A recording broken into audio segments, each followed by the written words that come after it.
Hello students, I am Gnaneshwara TN, Assistant Professor of English. In this session, I am going to teach the poem Ecology written by A K Ramanujan. A K Ramanujan was a poet, translator, folklorist, and philologist. He was born in Mysore on 16th March 1929.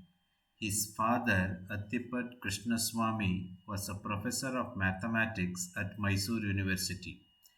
His mother was a homemaker. He earned degrees at the University of Mysore and Deccan College in Pune and received his PhD in linguistics from Indiana University. For much of his career, Ramanujan taught at the University of Chicago, where he helped to develop the South Asian Studies program. Ramanujan wrote in both English and Kannada, and his poetry is known for modernist transnationalism. Issues such as hybridity and transculturation figure prominently in such collections as The Striders, Selected Poems, and Second Sight. He translated U.R. Ananthamurthy's Kannada novel Samskara into English. His Kannada works include ಹೊಕ್ಕುಳಲ್ಲಿ ಹೂವಿಲ್ಲ ಮತ್ತು ಇತರ ಪದ್ಯಗಳು and ಮತ್ತೊಬ್ಬನ ಆತ್ಮಚರಿತ್ರೆ. As a scholar, Ramanujan contributed to a range of disciplines including linguistics and cultural studies. His works of scholarship include The Interior Landscape, Love Poems from a Classical Tamil Anthology, Folk Tales from India, a selection of oral tales from 22 languages, and A Flowering Tree and Other Oral Tales from India. In 1976, the Government of India honored him with the title Padma Shri, the fourth highest civilian award in the country. In 1983, he was given the MacArthur Prize Fellowship. The collected poems of A. K. Ramanujan received Sahitya Academy Award after the author's death. The South Asia Council of the Association for Asian Studies awards the A. K. Ramanujan Book Prize for Translation in honor of his contributions to the field. A. K. Ramanujan died in Chicago on 13 July 1993 as a result of an adverse reaction to anesthesia during preparation for surgery. The poem Ecology by A. K. Ramanujan is appeared in his third volume of poetry, Second Sight, in 1986. Earlier, it had appeared in the November 1981 issue of the monthly Poetry Devoted to Us. The poem is about a son's devotion to her mother and her devotion to ecology that creates a kind of conflict between the two. The poet has tried to show the difference in the views of people belonging to the old generation and those belonging to the new generation regarding environment. The poem can be read either as a single sentence or in stanzas. The whole poem runs as a single sentence. However, each stanza has one particular idea. There is a causal connection between the ideas and they flow from one stanza to the next. There is no rhyme scheme in the poem. The title of the poem is Ecology. The title Ecology refers to nature. Setting: in a village near an old house, three red champak trees are there. After the first rain, they have blossomed. The walls of the house are porous, the doors creak. The poem can be divided into two parts. Now, let us read the first part of the poem, Ecology by A. K. Ramanujan. The day after the first rain, for years I would come home in rage, for I could see from a mile away our three red champak trees had done it again, had burst into flower and given mother her first blinding migraine of the season with their street long, heavy hung yellow pollen fog of a fragrance no wind could sift, no door could shut out from our black pillared house, whose walls had ears and eyes, scales, smells, bone creaks, nightly visiting voices, and were porous like us. Now let us know the meanings of some difficult words. Rage means anger. Champak is a large evergreen tree known for its fragrant flowers.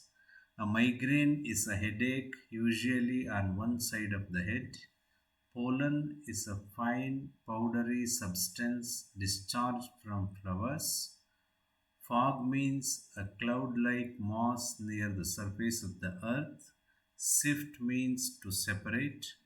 Porous means having pores or holes. For a number of years, the poet would come home in rage the day after the first rain because his mother would suffer from her first blinding migraine of the season because of fragrance of the pollen fog of the three red champak trees which had burst into flowers. Migraine is a kind of severe headache. He could see the trees from a mile away. The pollen grains remained suspended in the air, and no wind could filter the pollen grains. Even the doors of the speaker's house cannot prevent the strong smell from entering the house.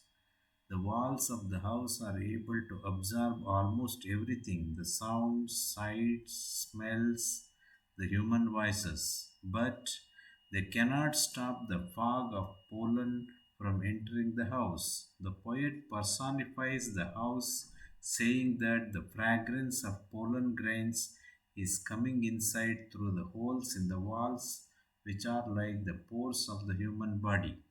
He also says that the walls had ears and eyes. Now let us read the second part of the poem.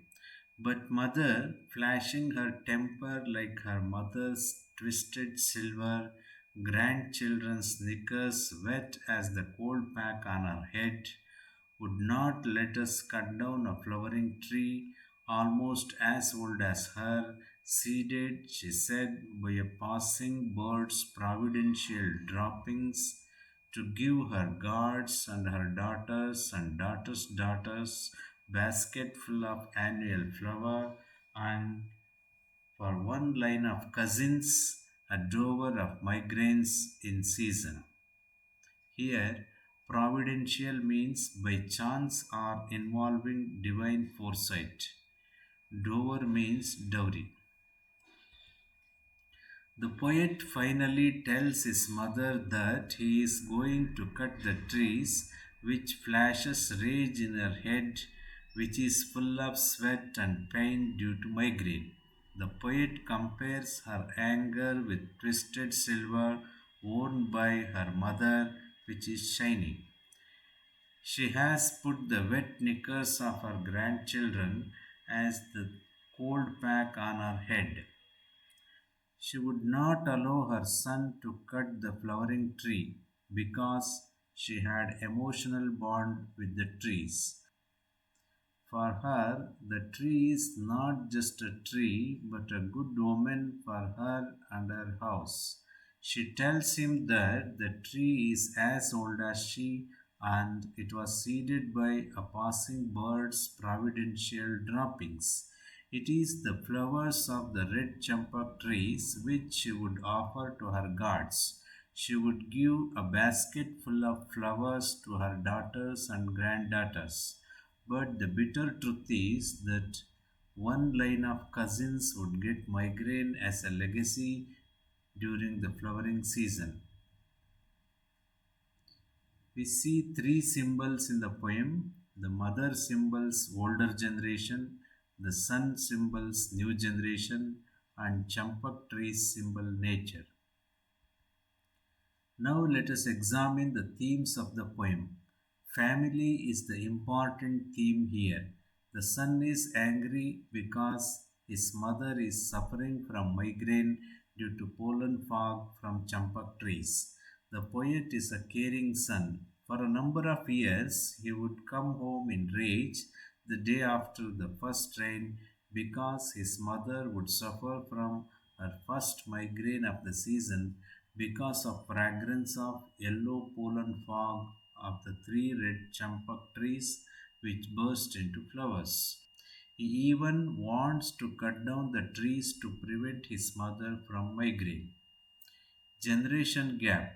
The poem is about a son's devotion to his mother and her devotion to environment that creates a kind of conflict between the two. The poet has tried to show the difference in the views of people belonging to the older generation and new generation. There is a generation gap as the mother is ready to bear the pains of migraine, but the son is in favor of cutting down the trees.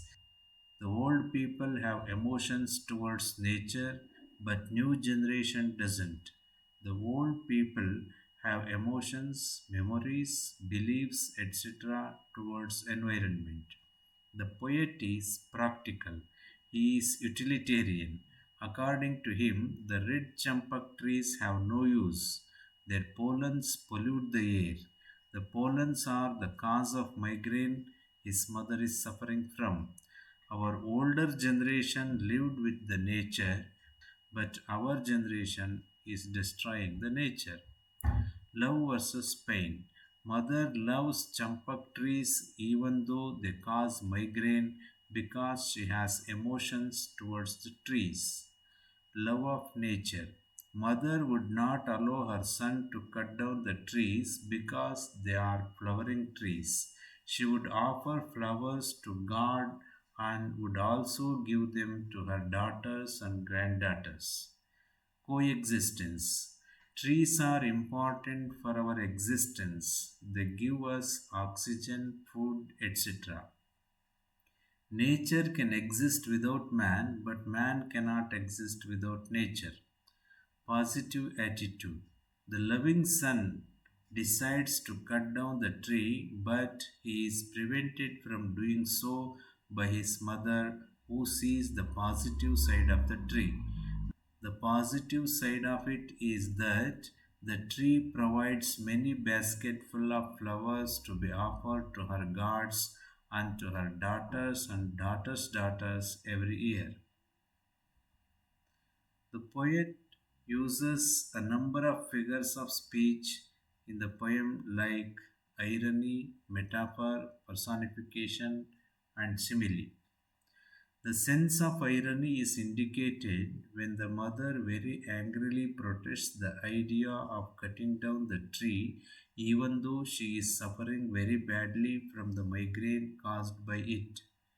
She would give basketful of flowers to her daughters and granddaughters, but they would bring migraine to one line of cousins as a legacy. In a simile, a comparison between two distinctly different things is explicitly indicated by the word like or as. But mother flashing her temper like her mother's twisted silver. Here, mother's temper is compared with her mother's twisted silver. In a metaphor, a word or expression that in literal usage denotes one kind of thing is applied to a distinctly different kind of thing without asserting a comparison. And for one line of cousins, a dower of migraines in season. Here, migraines are compared to dower, that is dowry. In personification, an inanimate object is spoken of as though it were endowed with life or with human attributes. Walls had ears and eyes, scales, smells, bone creaks, nightly visiting voices, and were porous like us. The poet personifies the house, saying that the fragrance of pollen grains is coming inside through the holes in the walls, which are like the pores of the human body. He also says that the walls had ears and eyes. Thank you for watching. Have a nice day.